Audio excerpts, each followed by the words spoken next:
Viewers, आज हम कर रहे हैं प्री बोर्ड परीक्षा कक्षा 12वीं की प्री बोर्ड परीक्षा का हिंदी विषय का पेपर हल करेंगे। तो इसमें पहला प्रश्न है, सही विकल्प चुनकर लिखिए। इसमें पहला है, उषा का जादू टूटने का कारण है। तो इसका कारण है अ वाला सूर्योदय। इसके बाद दूसरा है, चौके के गिले होने का भावार्थ है। तो चौके के गिले होने का भावार्थ कविता के अनुसार है वातावरण में नमी। इसके बाद अगला प्रश्न है, सिल्वर वेडिंग कहानी की मूल संवेदना है। तो इसका उत्तर होगा अ, पीढ़ी का अंतराल। पीढ़ी का अंतराल है इसकी मूल संवेदना। इसके बाद अगला प्रश्न नंबर 4 है, विज्ञान के क्षेत्र में काम कर रही भारत की संस्था है। तो इसका उत्तर होगा ब, 3। इसके बाद 5वां है, विभावानुभाव व्यभिचारी संयोगात रस निष्पत्ति परिभाषा है। तो यह परिभाषा है आचार्य भरत मुनि की। इसके बाद अगला प्रश्न है, बात का धनी होना मुहावरे का अर्थ है। तो इस मुहावरे का अर्थ है जुबान का पक्का। इसके बाद अगला प्रश्न नंबर दूसरा है, रिक्त स्थान में सही विकल्प चुनकर लिखिए। तो इसमें पहला है, शिरीष का फूल के रचनाकार है। तो इसके रचनाकार है हजारी प्रसाद द्विवेदी। हजारी प्रसाद द्विवेदी इसके रचनाकार है। इसके बाद अगला प्रश्न है, बगुलों के पंख के रचनाकार है। तो बगुलों के पंख के रचनाकार है उमाशंकर जोशी। उमाशंकर जोशी आएगा यहाँ रिक्त स्थान में, हमें यह भरना है। इसके बाद तीसरा है, कुटीकरण को भी कहते हैं। तो इसका उत्तर है एनकोडिंग। तो यहाँ पे आएगा कुटीकरण को एनकोडिंग भी कहते हैं। इसके बाद चौथा है, आनंदा की पाठशाला से लगती थी 10 बजे या 11 बजे। तो यहाँ आएगा 11 बजे से लगती थी। 5वां है, राम मेहनत करता है। यह वाक्य है, तो यह कैसा वाक्य है? साधारण वाक्य है। तो यहाँ आएगा साधारण रिक्त स्थान में। इसके बाद अगला 6ठा प्रश्न है, गद्य पद्य मिश्रित काव्य कहलाता है। तो ये क्या कहलाता है? यह कहलाता है चंपू काव्य। इसके बाद अगला प्रश्न है, आधुनिक काल के जनक माने जाते हैं भारतेंदु हरिश्चंद्र या महावीर प्रसाद द्विवेदी। तो यहाँ आएगा भारतेंदु हरिश्चंद्र। भारतेंदु हरिश्चंद्र हम यहाँ लिखेंगे, आधुनिक काल के जनक माने जाते हैं। तो ये सही विकल्प चुनना था रिक्त स्थान में। इन 2 ऑप्शन दे रखे थे, 2 में से जो सही है वह हमें यहाँ रिक्त स्थान में लिखना है। इसके बाद अगला प्रश्न नंबर तीसरा है, सही जोड़ी मिलाकर लिखिए। तो यहाँ हमें सही जोड़ी बनानी है। तो इसमें खंड अ में दे रखा फणीश्वरनाथ रेणु, आत्म परिचय, अतीत के पांव, माधुर्य ओज्व प्रसाद, हिंदी और समाचार लेखन। खंड ब में दे रखा 6 प्रकार, भाषा, शब्द गुण, पहलवान की ढोलक, स्तंभ लेखन, हरिवंश राय बच्चन, यात्रा वृत्तांत और अभिधा व्यंजना लक्षणा। तो इसमें हम जोड़ी बना देंगे, फणीश्वरनाथ रेणु, पहलवान की ढोलक कहानी इनके द्वारा लिखी हुई है। आत्म परिचय जो है हरिवंश राय बच्चन की रचना है। अतीत के पांव यात्रा वृत्तांत है। इसके बाद चौथा है माधुर्य ओज प्रसाद, और ये जो है माधुर्य ओज प्रसाद जो है शब्द गुण है। हिंदी, तो हिंदी का यहाँ पर आ जाएगा, हिंदी का होगा भाषा। ठीक है, हिंदी भाषा है। ठीक है, हिंदी भाषा है। और अगला जो है समाचार लेखन। तो समाचार लेखन जो है 6 प्रकार के होते हैं। तो इस प्रकार इनकी जोड़ी बनेगी। यहाँ पर आपको जोड़ी बनाने में जिसके सामने जो सही आएगा वही लिखना है, इस तरह से जोड़ी बनानी है। इसके बाद अगला प्रश्न नंबर 4 है, एक वाक्य में उत्तर लिखिए। तो इसमें पहला, राष्ट्रभाषा से आप क्या समझते हैं? कविता का पहला उपकरण क्या है? तो इस प्रकार यह कुल 7 प्रश्न है। तो इनके उत्तर हम कॉपी में करेंगे। प्रश्न नंबर 4 जो था, एक वाक्य में उत्तर लिखिए। इसका पहला प्रश्न है, राष्ट्रभाषा से आप क्या समझते हैं? तो इसका उत्तर है, जब भाषा का क्षेत्र अधिक व्यापक और विस्तृत होकर समस्त राष्ट्र में व्याप्त हो जाता है तब वह राष्ट्रभाषा कहलाती है। इसके बाद दूसरा है, कविता का पहला उपकरण क्या है? तो इसका उत्तर होगा, कविता का पहला उपकरण शब्द है। तीसरा है, यशोधर बाबू ने मैट्रिक की परीक्षा किस स्कूल से पास की थी? तो इसका उत्तर होगा, अल्मोड़ा के रेमजे स्कूल से पास की थी। अगला है, मैं पढ़ लिख कर वकील बनूंगा, अछूतों के लिए कानून बनाऊंगा और छुआछूत को खत्म करूंगा। कथन किसका है? तो इसका उत्तर होगा, उक्त कथन डॉक्टर भीमराव अंबेडकर का है। अगला प्रश्न है, कविता पंख लगाकर कहाँ कहाँ उड़ सकती है? तो इसका उत्तर होगा, कविता पंख लगाकर मानव के आंतरिक और बाह्य मन में उड़ सकती है। इसके बाद अगला प्रश्न है, राजा ने लुट्टन से क्या कहा? तो इसका उत्तर होगा, राजा ने लुट्टन से कहा, जीते रहो बहादुर, तुमने आज मिट्टी की लाज रख ली। इसके बाद अगला प्रश्न है, दोहे को उल्टा करने से कौन सा छंद बनता है? तो इसका उत्तर होगा दोहे को उल्टा करने से सोरठा छंद बनता है। प्रश्न नंबर 5वां है सत्य असत्य लिखिए। इसमें पहला है क्रिया की विशेषता बताने वाले शब्द क्रिया विशेषण होते हैं, तो यह सत्य है। ठीक है, यह सत्य है। इसके बाद अगला है उपसर्ग का प्रयोग शब्द या शब्दांश के पहले होता है, तो यह भी सत्य है।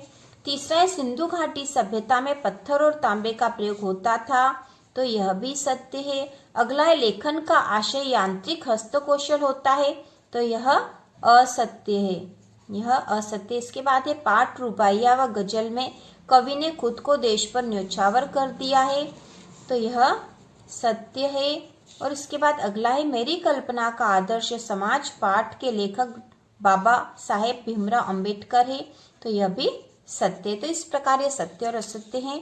इसके बाद प्रश्न नंबर जो 6 है इसको हम कॉपी में करेंगे प्रश्न नंबर 6 से। इसके बाद अगला प्रश्न नंबर जो 6 है उसमें हर प्रश्न में अथवा में प्रश्न दे रखे हैं, तो इसमें जो है 2 प्रश्न थे अथवा वाले। प्रगतिवाद की 2 प्रवृत्तियां लिखिए, अथवा छायावाद की 2 प्रवृत्तियां लिखिए। तो हमने यहाँ लिखा छायावाद की 2 प्रवृत्तियां लिखिए, तो इसका उत्तर है पहला है व्यक्तिवाद की प्रधानता और दूसरा है प्रकृति चित्रण। तो छायावाद की 2 प्रवृत्तियां लिखनी थी जो कि हमने लिख दी है। इसके बाद प्रश्न 7वां जो है इसमें भी अथवा वाले प्रश्न है। हर प्रश्न में एक प्रश्न अथवा का है, मतलब 2 में से एक प्रश्न करना है हमें। तो इसमें था बच्चे किस बात की आशा में नीड़ों से झांक रहे होंगे, अथवा रचना के संदर्भ में अंधड़ और बीज क्या है। तो हमने यहाँ पे लिखा बच्चे किस बात की आशा में नीड़ों से झांक रहे होंगे, तो इसका उत्तर है बच्चे अपने माँ बाप के वापस लौटकर आने की आशा में नीड़ों से झांक रहे होंगे। ये बच्चे भूखे प्यासे हैं, वे खाने की चीज मिलने की आशा में नीड़ों से झांक रहे होंगे। इसके बाद प्रश्न नंबर 8वां है नाटक एवं एकांकी में कोई 2 अंतर लिखिए, और इसके अथवा में था कहानी और उपन्यास में 2 अंतर लिखिए। तो हमने नाटक और एकांकी में 2 अंतर लिखे हैं। तो यहाँ पे पहला है नाटक में 1 से अधिक अंक होते हैं और एकांकी में 1 अंक होता है। दूसरा अंतर है नाटक में पात्रों की संख्या अधिक होती है जबकि एकांकी में पात्रों की संख्या कम होती है। नंबर 9वां है भक्तिन अपना वास्तविक नाम लोगों से क्यों छुपाती थी, तो इसका उत्तर है भक्तिन का वास्तविक नाम लक्ष्मीन अर्थात लक्ष्मी था, जो समृद्धि और ऐश्वर्य का प्रतीक माना जाता है, परंतु यहाँ नाम के साथ गुण नहीं मिलता था। भक्तिन सिर्फ नाम की लक्ष्मी थी। समाज के लोग उसका नाम सुनकर उसकी हंसी ना उड़ाए, इसलिए वह अपना वास्तविक नाम लोगों से छुपाती थी। इसके बाद अगला प्रश्न नंबर 10वां है मोहनजोदड़ो के घरों की कोई 2 विशेषताएं लिखिए। तो इसका उत्तर है इसमें पहली विशेषता है मोहनजोदड़ो के घरों की बनावट में समानता है। ज्यादातर घरों में आंगन होता था और उसके चारों तरफ कमरे बने होते थे। दूसरा है हर घर का ईंट से बना स्नानघर होता था जिसकी नालियां दीवार के माध्यम से सड़क की नालियों से जुड़ी हुई थी। इसके बाद अगला प्रश्न नंबर 11 है फीचर लेखन से क्या आशय है, तो इसका उत्तर है फीचर एक सुव्यवस्थित सृजनात्मक और आत्मनिष्ठ लेखन है जिसका उद्देश्य पाठकों को सूचना देने शिक्षित करने के साथ मुख्य रूप से उनका मनोरंजन करना होता है। तो इस प्रकार फीचर जो है वास्तव में एक सुव्यवस्थित सृजनात्मक और आत्मनिष्ठ लेखन है जिसका उद्देश्य पाठकों को सूचना देने शिक्षित करने के साथ मुख्य रूप से उनका मनोरंजन करना होता है। तो यह इसका उत्तर होगा। इसके बाद प्रश्न नंबर 12 है अभिधा शब्द शक्ति की परिभाषा उदाहरण सहित लिखिए। तो इसका उत्तर है जिस शक्ति के माध्यम से शब्द के प्रचलित अर्थ का ज्ञान हो उसे अभिधा शब्द शक्ति कहते हैं। प्रचलित अर्थ का ज्ञान कराने वाली जो शब्द शक्ति होती है वह अभिधा शब्द शक्ति होती है। उसका उदाहरण है मैं विद्यालय जाता हूँ। इसके बाद अगला प्रश्न नंबर 13 है भ्रांतिमान अलंकार की परिभाषा उदाहरण सहित लिखिए। तो इसका उत्तर है भ्रमवश जहाँ एक वस्तु को दूसरी वस्तु समझ लिया जाए वहाँ भ्रांतिमान अलंकार होता है। इसका उदाहरण है ओस बिंदु चुग रही हंसिनी मोती उसको जान। तो यहाँ पे भ्रांतिमान अलंकार है। इसके बाद प्रश्न नंबर 14 है उपसर्ग व प्रत्यय में अंतर लिखते हुए दोनों के एक एक उदाहरण लिखिए। तो इसका अंतर जो है सबसे पहले अंतर लिखेंगे और उसके बाद हम इसका उदाहरण भी लिख देंगे। तो अंतर है यहाँ पर उपसर्ग, ठीक है, यहाँ हम लिख देंगे उपसर्ग और यहाँ पर लिख देंगे प्रत्यय। तो उपसर्ग वह शब्द या शब्दांश जो किसी शब्द के आगे जुड़कर उसके अर्थ में परिवर्तन कर देता है उपसर्ग कहलाता है।